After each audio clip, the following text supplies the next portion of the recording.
Welcome back to Cam and Company. Deal of the day, hero of the day coming up top of the hour. Laura Carno from I Am Created Equal. Scott Bach joining us as well next hour. Right now, though, it's time for Julie Gunlock at the Independent Women's Forum. She joined us in studio earlier today to talk about the latest from Mayor Bloomberg and some weird definitions in the food freedom fight. Take a listen. Well, Julie, thank you so much for joining us. Thanks for having me on. Absolutely. Did you have a good Memorial Day weekend? I did. Lots of cooking. Did you grill? We went to friend's house, and they grilled. So, nice. Yes. We went to this little farm store over the weekend. We went to a farmer's market, first of all, right? And hey, I don't disapprove of farmer's markets. I know. But here's the thing. So then on the way back, we went to this little country store, and we bought, are you ready for this? Pure lard. Awesome. A big tub of pure lard and a big roll of What are you real going to do butter. with your lard? Make cookies and brownies and delicious cakes and stuff. Oh, wow. Yeah. Yes. It's like lard is the new forbidden fruit, you know? Yes, absolutely. Mayor Bloomberg is cracking down on sidewalk cafes. He's running out of things. He's just now grasping, looking for new avenues. Apparently Philadelphia is as well. They're going after, we want to make sure that, you're on your space.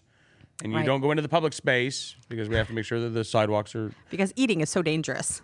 So disruptive. Streets Commissioner David Perry said sidewalk cafes are a valued amenity as they promote a lively and festive atmosphere on city streets. Cafe operators, however, need to adhere to their approved seating plans and be diligent in keeping public sidewalks safe and accessible for all users. Well, I mean, I can understand that. At least he's not going after the menu yet. Yeah, well, yeah, that's true. I guess I can understand it. I just think it's...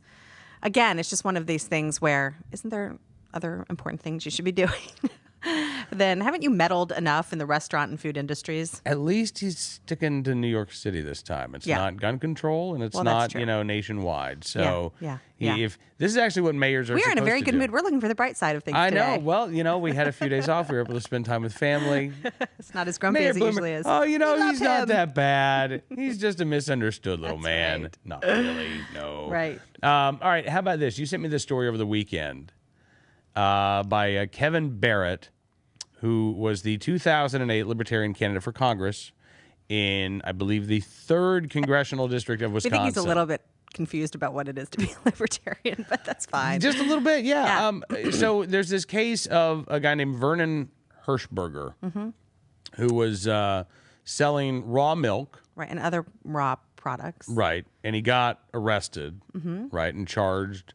And basically he was acquitted by a jury of 3 of the 4 charges, and it looks like the 4th one probably going to be like a slap on the wrist. Right. So the bottom line is this is a victory for those who want to sell and buy raw milk, customer to customer, right?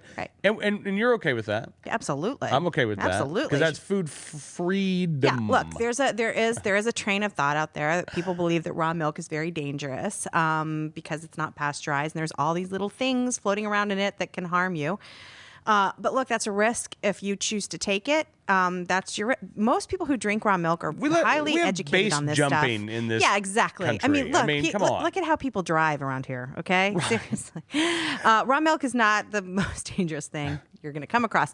But anyway, so the government has been cracking down on this, and this farmer, he had thousands of dollars of his product destroyed by the feds or by these state officials, and he was brought up on charges. I mean, it carried jail time, significant fines. So this is a great win for food freedom, him being the ruling. However, the write-up on this story by this libertarian candidate, it's very interesting when you read it because he praises, he's happy that this farmer was let off. Yet he sort of goes down this rabbit hole of talking about how people shouldn't be allowed to eat certain things like genetically modified foods and crops that might be using bio seeds. So it's interesting how you get sort of differences of opinion. He claims to be this guy that's big into food freedom, and yet he wants to limit people's access to certain things. I just noticed there's a footnote in this piece that I'm not sure was there. I missed it too. I'm not sure if it was there at first, but he says, note, pro-freedom, in quotes, people who support genetic engineering as a free choice activity are extremely short-sighted. Right. So that's you and me now. Yeah. As Bill McKibben explains in his book, Enough, Genetic technologies, especially germline genetic engineering, will inevitably put an end to all forms of freedom and destroy humanity within a few generations if they are allowed to continue. No drama. No drama.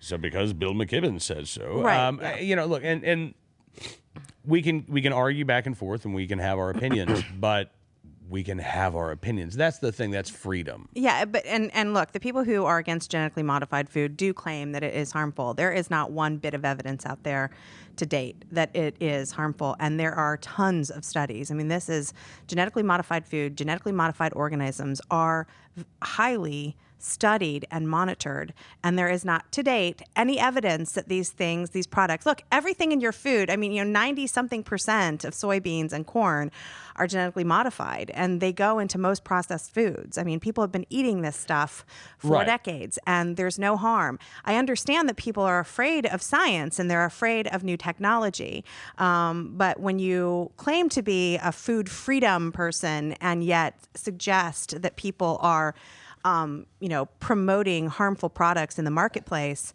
and saying they shouldn't have access to certain things, that's sort of the opposite of food freedom. No, it is, and I think it is I think they're short-sighted in a way. Yeah. Like, I'll give you an example. We planted carrots yesterday. And one of the varieties of carrots that we planted, because we're doing the heirloom stuff, right? Sure. But one of the varieties that we planted was originally created in 1870, not when God created the earth, but in 1870, when man created this strain of carrot. And then it was perfected in 1940, and since then it has become sort of the gold standard carrot.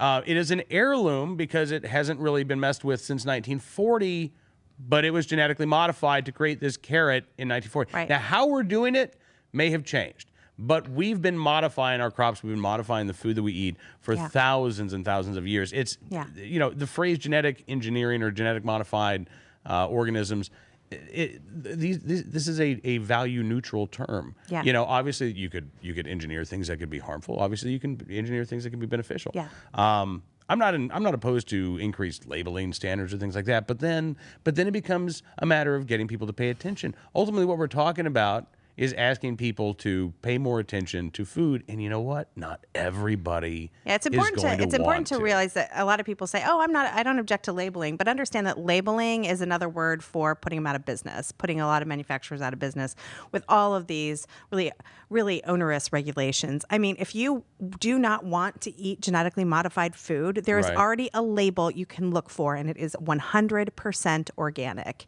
Certain organic foods do have genetically modified items in them in the processing.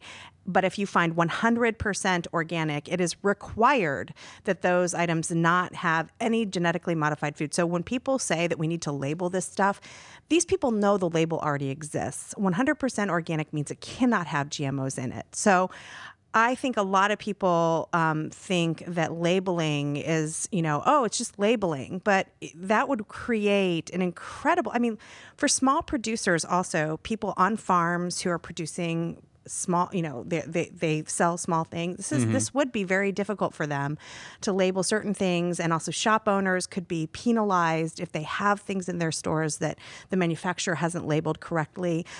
It's a very big issue. Obviously, we can talk about this at another time. I'm not sure I buy what you're saying quite yet. So we may have to pick this up. We'll discuss at a later date. That's a challenge. All right. This is called pre-selling your next appearance. Exactly. We'll pick this up next week. All right. If I'm still talking to you. Hey. Wow. I'm just kidding. Wow. I'm not going to be like Piers Morgan and ban you. So much for being in a good mood. You're not going to be like Dana Lash. Banned from the show, Julie Gunlock. Banned. Oh no! What would I do on Tuesday afternoons? Despicable behavior. All right. Anyway, appreciate you coming in. Thanks for having me. Yes, we'll have a feisty conversation next week. Yeah, we will. Julie Gunlock with the Independent Women's Forum. Join us here on Cam Company. All right, we are back live with you next hour. We have the deal of the day. We have the hero of the day. Speaking of Dana Lash, by the way, she just tweeted Cameron a link to a 23-carat flaked bacon bar dipped in like dark chocolate with edible gold flakes on it.